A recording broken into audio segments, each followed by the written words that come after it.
How's it going, everybody? Welcome back to The Infinite today. This is the first podcast for The Infinite. So as you know, previously The Infinite has only been a channel on YouTube. Now, due to time constraints and also an interest in podcasting, it's going to be a podcast. So really looking forward to this. Let's jump right in with the news from today. First of all, today's October 5th. Now, if you are a true Apple fan, and you have been for at least 10 years or so, then you'll know that October 5th is the day that Steve Jobs passed away 9 years ago. I remember that day when Steve Jobs passed away. That was a pretty emotional day for me because he was definitely one of my role models, definitely one of my heroes. So in honor of Steve Jobs, Tim Cook said on Twitter, "A great soul never dies. It brings us together again and again." It's a quote from Maya Angelou. "You're always with us, Steve. Your memory connects and inspires us every day," with a photo of Steve Jobs. Now, Tim Cook has obviously done a fantastic job stepping in as CEO since Steve Jobs has passed away. Apple has grown a ton since Tim Cook has taken the reins. So he's obviously done a magnificent job, but Steve Jobs really has left a legacy that is not soon to be forgotten. Obviously, starting Apple and introducing all the revolutionary products to us, everything from the iMac to the iPhone to the iPad, the iPod before those. And Steve Jobs has really changed the way we live in the world. Steve Jobs has changed the way that we look at technology. And Steve Jobs, I'd say, is the sole responsible figure for bringing together technology and the humanities.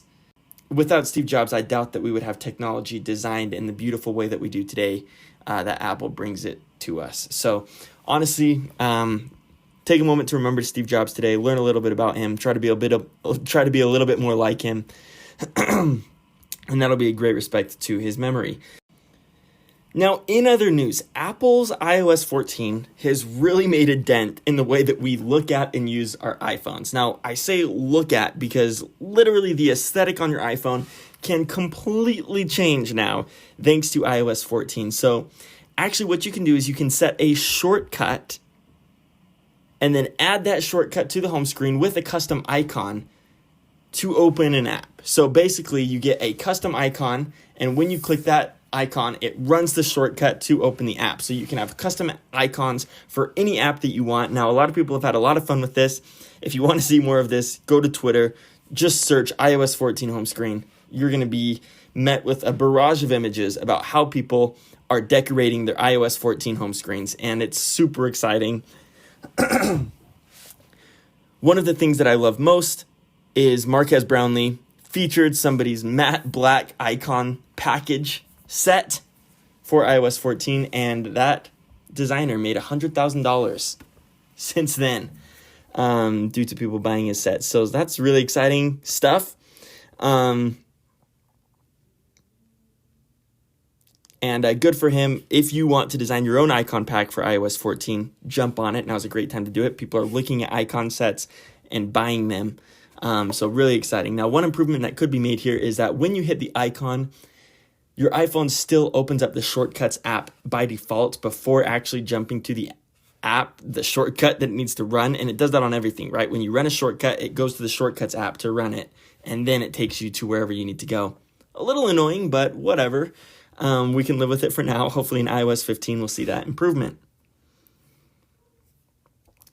Now, the next Apple event, right? The event where they're going to announce maybe a new iPad Pro, but definitely iPhones, probably AirTags, hopefully a HomePod, and maybe some other fun little things here and there, such as the AirPods Studio. That event should be announced anytime now. Now, I'm recording this on Monday, October 5th. My personal guess is that Tuesday, October 6th, so tomorrow, we could see that announcement for the Apple event, hopefully in a week from tomorrow. So that would be October 13th. Now, we're going to have to wait and see if this happens, but if it does, I mean, obviously super exciting. Did you hear my text message? Just got a text message. So that's all for this episode of The Infinite. Super glad you tuned in. Thank you. This is the first episode, so I can already tell some improvements that I want to make for next time. But we're going to do this as much as possible. I'm thinking about a daily thing, but Apple News is a little bit slow right now. Not to use that as an excuse, but it is a little bit slow right now. But we are going to do this as much as possible. This is the podcast. We're going to see if it works out. Let me know if you like it. Let me know if you like the podcast. I'll post this onto YouTube as well. Thank you so much for listening. I really, really, really appreciate it. And we'll see you next time on The Infinite. Thank you.